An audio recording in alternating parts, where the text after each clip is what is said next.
What if the drugs that you are taking right now are actually causing the symptoms that you are trying to treat with the drug itself? Think about that for a minute.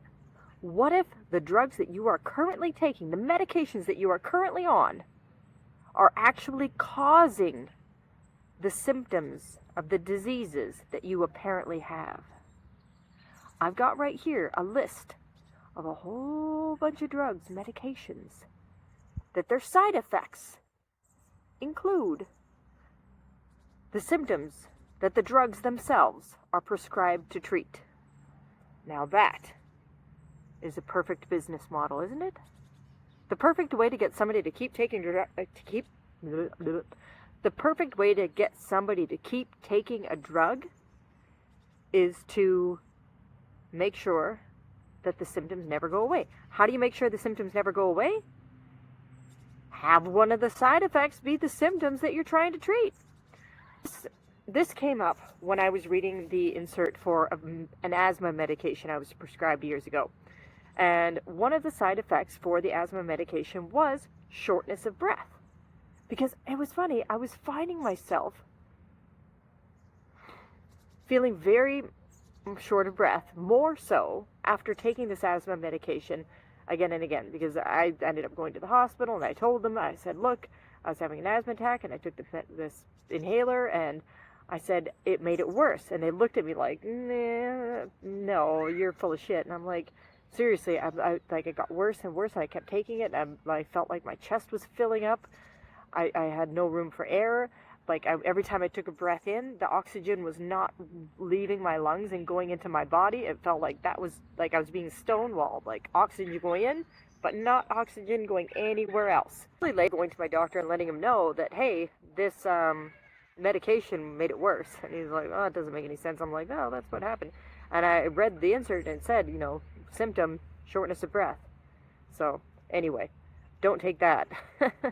Don't take those. So, what I have here is a list of drugs. I'm going to take you a little walk through that right now. Let's just read a few of them just to get an idea, because we've kind of touched on a few of these other things before, but let's get a little idea here. So, antidepressants, SSRIs, SNRIs, and TCAs, prescribed for depression and anxiety, can cause suicidal ideation. That's not good if you're suffering with depression or anxiety. Oh, also can cause anxiety, insomnia, emotional numbness. All the things that we're feeling often when you have depression. When you're having depression, the last thing you need is some suicidal ideation, anxiety, insomnia, and emotional numbness.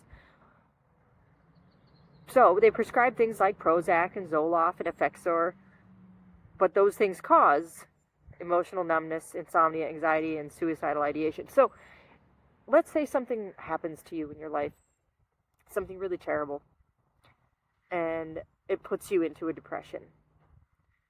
Wouldn't it make sense for you to be helped out of that depression in such a way that your life actually improves? Wouldn't that make more sense? To just go and take a pill that promises to make your life better seems really good as an idea, because you're like, wow, I feel horrible. It's like, yeah, because horrible things or a horrible thing has happened, and you're reliving that feeling over and over and over. You haven't been able to move past it or grow past it or process it properly. So this horrible thing keeps living inside of your body, living inside of your mind, living inside of your emotion, and it's affecting your life, and it's affecting you. You're carrying it with you. So they promise this magical pill to take away all your sadness and bring you happiness. The antidepressant, the anti-anxiety medicine. But they don't tell you when you take it that, by the way, the side effects of this is going to be more depression, more suicidal ideation. If you didn't have it before, you will now. So it's like, maybe you have a little bit of depression, and then you take these drugs, the next thing you know, they're like, oh, you've got clinical depression. Like, this is untreatable. This is really bad now. Like, really, really bad now. Or maybe you've been taking a drug that's been drugging you into an illness. Maybe. Yeah, maybe. On to the next one. So, benzodiazepines, prescribed for anxiety, panic attacks, and insomnia. So that's kind of perfect. Like, you have some depression, you get prescribed some Prozac and some Zoloft, and then you end up with anxiety and some sleep problems. So then they give you some Xanax, Ativan, or Valium, you know, alazapam, lorazepam, diazepam, all those fun little PAMs. And then you end up with rebound anxiety, more panic attacks, and insomnia if you try and stop taking it. Really, really bad insomnia on withdrawal. Okay, so now you've got a really big problem. That's a really big problem. So then you need a bigger dose of the antidepressant and a bigger dose. I mean, and then they'll probably give you another sleeping pill on top of that. Yeah, that's probably what'll happen. And they're not going to tell you all the other stuff that comes with the Xanax and Ativan and Valium and all the other benzodiazepines. Oh, there's a whole... If you haven't watched my video on benzodiazepines, you should probably watch that. There's a whole laundry list of things that come with the benzodiazepines, and it is serious. Very serious. Anyway, okay, on to the next one. Stimulants, ADHD medication. I remember when these things rolled out back when I was in school a long time ago. Oh, man. Oh, yeah, people were either really stoked to get their hands on the drugs, or they really didn't like them. Because the people with high energy, like, these things were trying to take them down a notch, and the kids with really low energy wanted to buy the drugs off the kids that had the drugs.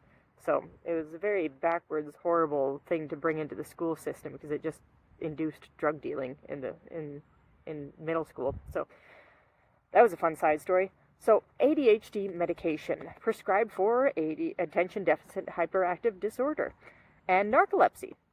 What do you know? So it can cause anxiety, again, insomnia, again, irritability, focus issues.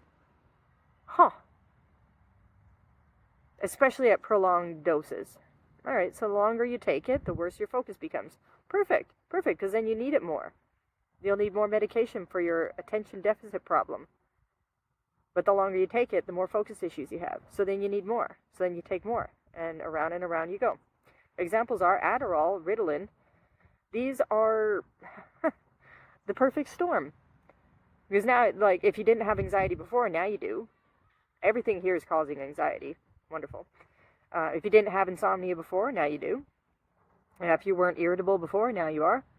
And if you thought you could learn how to focus, now you can't.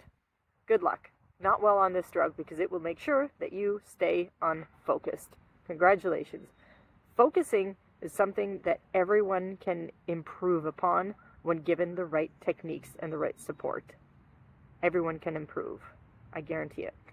All right, what's another one?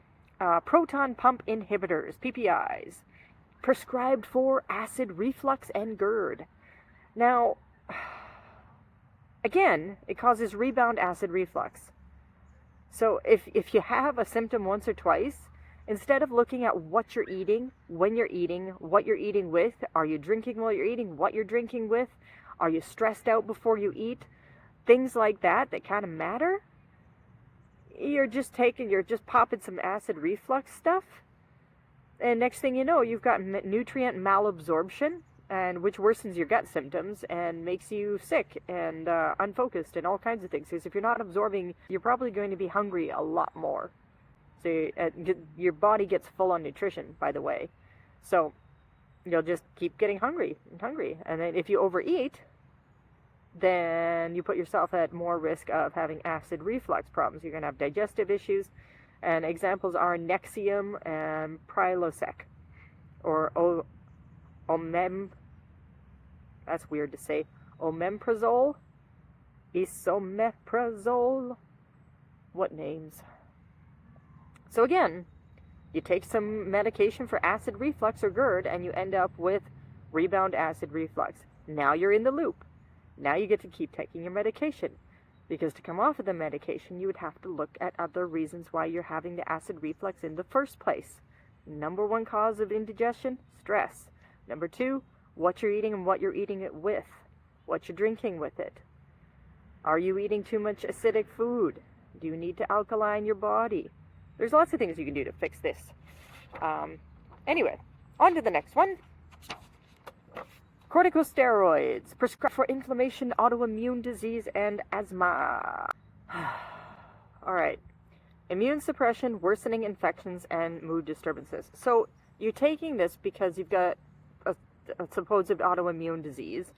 So you're trying to protect yourself from infections. You're trying to, reduce things like asthma and inflammation, but it causes immune suppression, worsening infections. This is not good. And mood disturbances. So, hey, you end up with some mood disturbances, maybe they'll give you one of those SSRIs and anxiety, and then you'll have a whole host of drugs to go with that. Isn't that nice? Examples include prednisone and dexamethasone. So, again, why do you have an autoimmune disease in the first place? Are you taking too many government-issued injection drugs? Are you dealing with some past trauma, or not dealing with some past trauma from family, from when you were a child?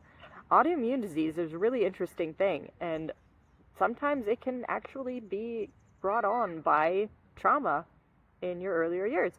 And other times it can be coming from a host of toxins in your body from a lot of government-issued drug injections. So it's really important to look at all cause. Instead of just trying to take something to suppress something, it's important to look at why it's happening in the first place. All right. Next one, opioid painkillers prescribed for moderate to severe pain. These are really useful in a hospital setting, but it's really tough when they get prescribed willy-nilly over the counter and stuff like that, because it increases pain sensitivity.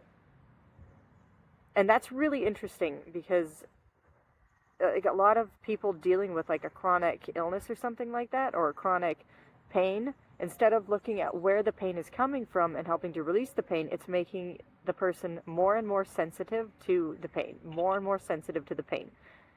And it can cause opioid-induced hyperalgesia. Depression, too. More depression. Then you end up on an SSRI. And then you end up with anxiety, insomnia, and then more anxiety. And then they'll give you an anxiety medication, which causes more anxiety and more physical pain. Because if you try to come off that anxiety medication, you're going to end up with a whole bunch of pain. So then you give them more opioids. And then your brain's going to disappear and your body's going to die. Because these are all really horrible. Including examples of morphine, oxycodone, and fentanyl. Again, important in some hospital settings, not so great to just take home and use long-term. These are not long-term pain management things. You've got to look at why you're still in pain. I dealt with chronic pain for over 5 years before I learned how to heal it. I was told it was permanent and forever. I couldn't live like that. It was really horrible. And that's not the kind of news that you want to hear when somebody says you have to live with this pain forever. So if you're dealing with chronic pain right now, do reach out. I'm sure we can get you back on track and get you the life that you really, really do deserve. Anyway, on to the next one. Antipsychotics prescribed for schizophrenia, bipolar disorder, severe depression, can cause worsening of psychosis. Apathy, emotional flattening. Isn't that nice? Where you could just end up crazy, feeling in a psychotic mess, and that's not fun. As somebody who has dealt with bipolar symptoms for way too long before learning how to completely heal that, I can say that these are not fun things. I was drugged with, well, I shouldn't say I was drugged. What an awful way to say that. I took lithium for over 16 years dealing with that. So emotional flattening I can understand with. Apathy, all these things. It's really important. It's really important to look at people as a human being and not just something that needs to be snuffed out for symptoms. Because that's how I feel like people are dealing with these kinds of things. Like they were just trying to snuff out the symptoms instead of treating everyone like a human being and saying, hey, maybe there's something really going on here and maybe we need to help you to improve your life, improve the way you feel. and look at that instead.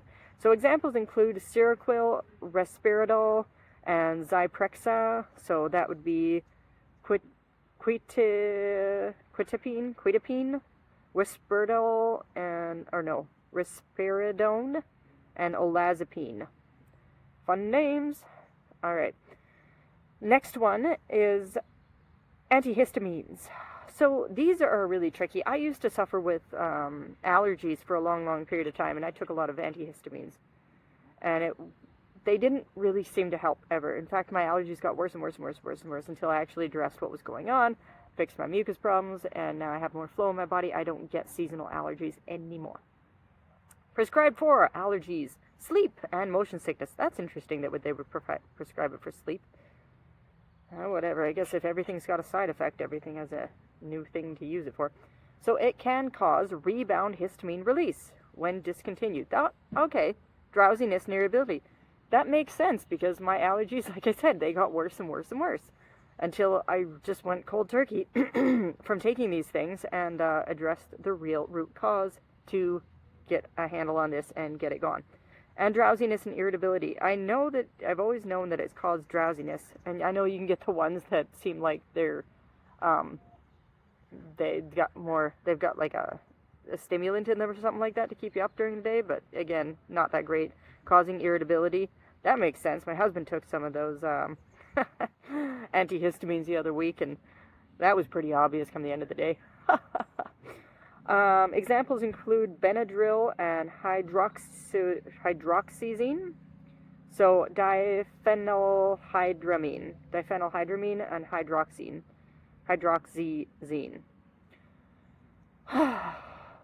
So far, everything has just caused rebound symptoms worse than before. Over and over. On to the next one. Beta blockers, prescribed for high blood pressure, anxiety, heart rhythm issues. Can cause fatigue, depression, reduced exercise tolerance, and may feel like anxiety or depression. Wonderful. More fatigue, more depression. Reduced exercise tolerance. That's really bad because it's like you really do need to be able to exercise to be able to regulate your emotions and improve your blood pressure and improve your cardiovascular health. If you've got heart rhythm issues, there's something deeply out of alignment with your energy, and that can be realigned. And there's herbs for it too to help with the realignment. But energetically, there's something else going on. You've really got to look at the deeper, bigger picture here. Examples include metoprolol and propranolol.